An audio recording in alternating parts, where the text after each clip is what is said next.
Hey witches, let's make this super duper cute DIY Ostara craft for the spring equinox. Believe it or not, this only cost me about $8 to make. I use all ingredients from the dollar store, pretty much short of the glue gun. Today's video is the second installment of my How to Celebrate Ostara series that I'm doing right now. Part of being a witch is doing things for the fun of it, so what better way to actually get involved with the energies and get excited about something in life than to start doing, right? Am I right? Am I right? Hey guys, it's Anya. Welcome to the season of Anya, where we are building a community full of witches, yogis, and other spiritual folk through the practices of yoga, magic, and witchcraft. Today's video is the second part of my How to Celebrate Ostara series, and I am so excited to show you how I made this beautiful Ostara wreath. Other than kebab skewers and the glue gun, I literally got everything from the dollar store for that project. It basically cost me about $8 for this craft, so no excuses, friends. The best part about being a witch is being resourceful, being crafty, and using what you got. You shouldn't and should never feel like you have to buy in order to fulfill yourself, period. I mean, that's just like life advice, but that's some wisdom from a yoga witch. As witches, we work with the seasons, so let's get into the spirit of Ostara together. Let's get into the spirit of the spring equinox together and start living our lives and living a more spiritually balanced life. Working with the seasons and getting excited for change is how we promote seasonal wellness as witches. It's kind of our thing. We ebb and flow with the times. Because one thing I have learned as a witch is that life will do what life wants to do to you, and it's up to you. Hoodoo, voodoo, you do. And it's up to you to ride that wave and change and embrace even the little things in life so we can be happy and fulfilled. I could go on, but I won't, because I have at least 6 more parts to this series to do so. So if you like the spirit of where things are going with this and want to learn more on how to celebrate Ostara with me, make sure you hit that subscribe button. I'm going to have an Ostara spring equinox witchy yoga flow coming up. I'm going to have another DIY Ostara craft. Oh yes, it's super cute. It's involving peeps. That's all I'm going to say about that one. And for the green witch, I'm going to have a witchy Ostara garden ritual coming up and many, many more things. So be sure to stay tuned. Also, I do have a corresponding blog post at www.theseasonofanya.com. Check it out if you want some more corresponding tips or tricks or anything like that that I've included that I maybe forgot to mention in the video. I will link it down below. Let's get to it. All right, everyone, let's get started. First material is a foam wreath. Get yourself some pretty flowers.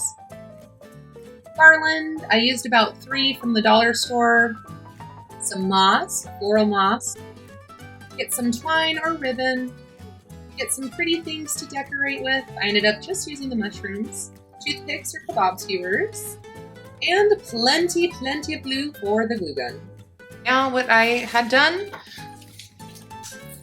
I got a nice little hefty amount of glue, I don't know if you can quite see that, yeah, on my wreath. Let that sit. You can even see my thumbprint in there, quite nice. Hold it still because I just don't trust glue gun. You know how that stuff loves to pop off. And we are going to slowly but surely start wrapping our garland. We're just gonna go for it, just like that. I have about 3 things of garland. Now, some things we want to keep in mind. We're gonna have a front side and a back side. Decide now what is your front and back side, just so you're not wasting ingredients, or rather tools and stuff like that. I guess if you're a witch, everything's an ingredient, right? So let's do a little fast forward action.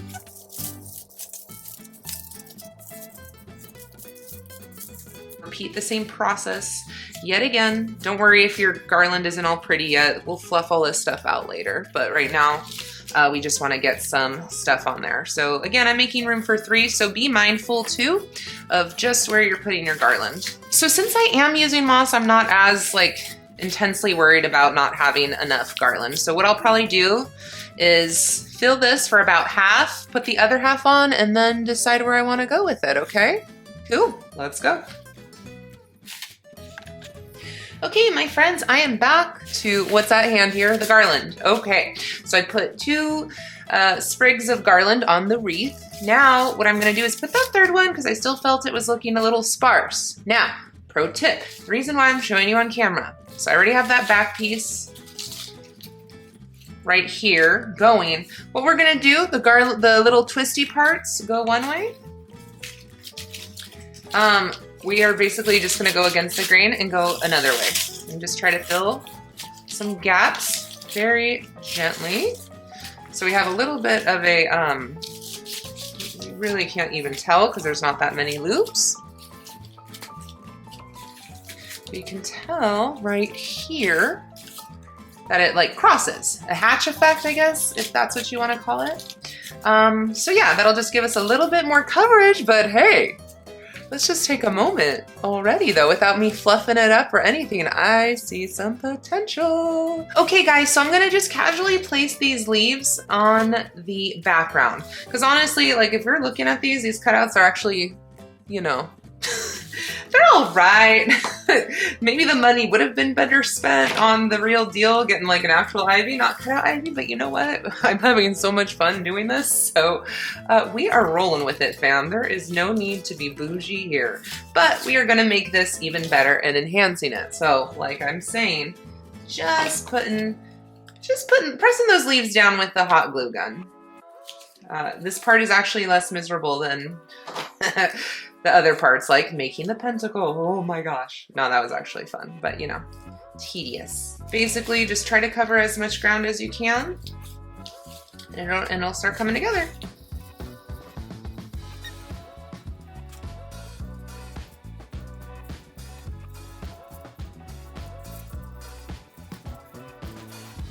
Now would be a great time to put on the moss, because basically, you know, I like kind of how this is going, how this is starting to like spread out, you know, and stuff like that, but we want to cover these gaps because this is when the project looks really, really cheap, when we can see the lining. Again, just my opinion, but what we're gonna do is just methodically lay down the glue in the blank area as such, and just start going to town with the moss. Oh yeah, it's gonna be a lot of hot glue gun.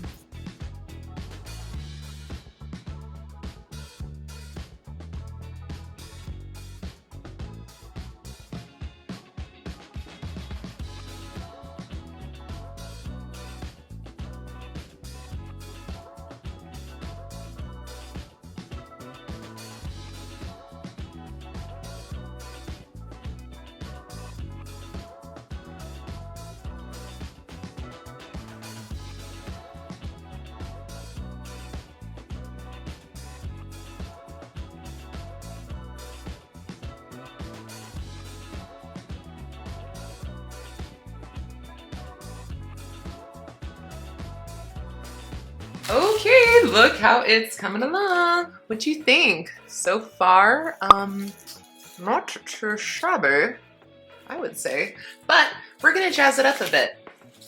I think we're good on leaves. So what we're gonna do is just take these pretty little flowers. I got a pastel pink and like a, I don't know what you call that, periwinkle?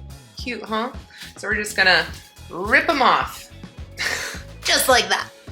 Rip it off, and you know what to do, fam. Grab that glue gun, refill those glue sticks, because we're gonna get to gluing. Super easy, whoop, super fun, hopefully. Super simple. Just take it off so you have the little nub. Yep, I did mean to do that. And have fun. Yay. Ooh, Anya discovered a little hack. Just shove it in the foam and it works awesome. See? Wait, there we go. Ready, ready, ready? Listen for the crunch. Late night crafting with Anya. Okay, that was actually literally the ugliest spot. No, it wasn't. This is just fun. Ah! Me and my Tyrannosaurus Rex sounds always. I'm just missing the other half of my dinosaur, and that is the sweet Dana.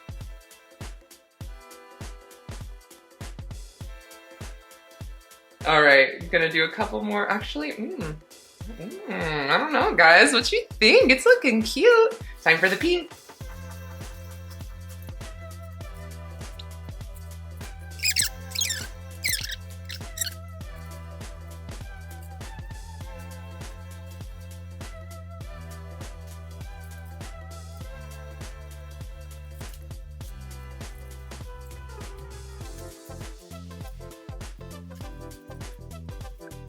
All right, guys, I have these little mini mushrooms right here on pins. All I've been doing is just taking them and adding them to the bits of garland.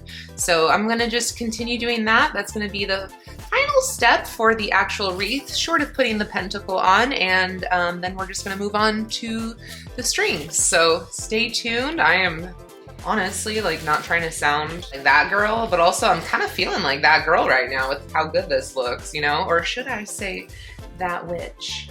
Oh yeah.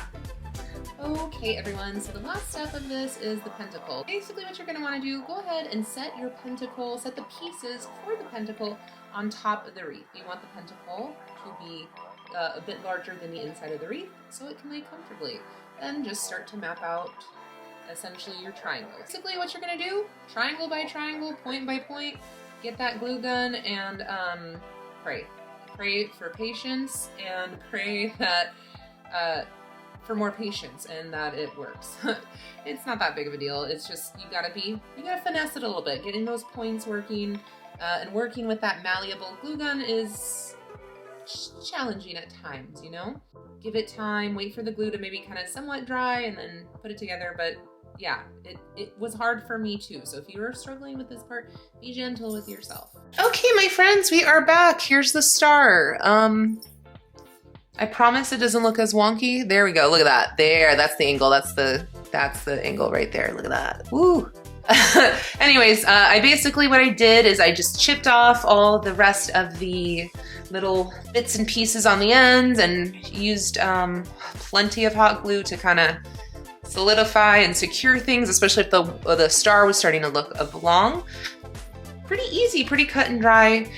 Let this be a lesson in let things just be good enough. There's your witchy wisdom for today, but for real. Okay, but basically what we are doing is I already secured the first step of the twine, or the first little bit of twine with some glue, and we are just gonna begin the process of wrapping. Really nothing that you need to know. The only thing I would suggest is you don't necessarily need to wrap all your twine at once because there is a front and a back side. So, you know, right now I'm kind of struggling because this is a bit long.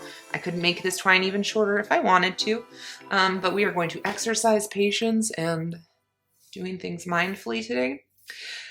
So we're just gonna do that.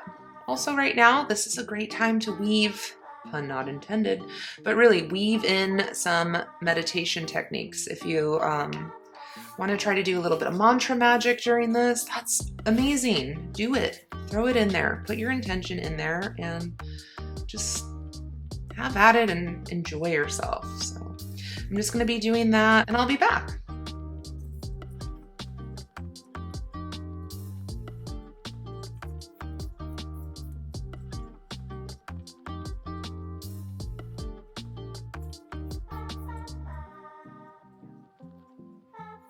Okay guys, I've developed a method so you don't lose your mind with all of this long twine. You know, give yourself enough slack and then just kind of tie the little end right here.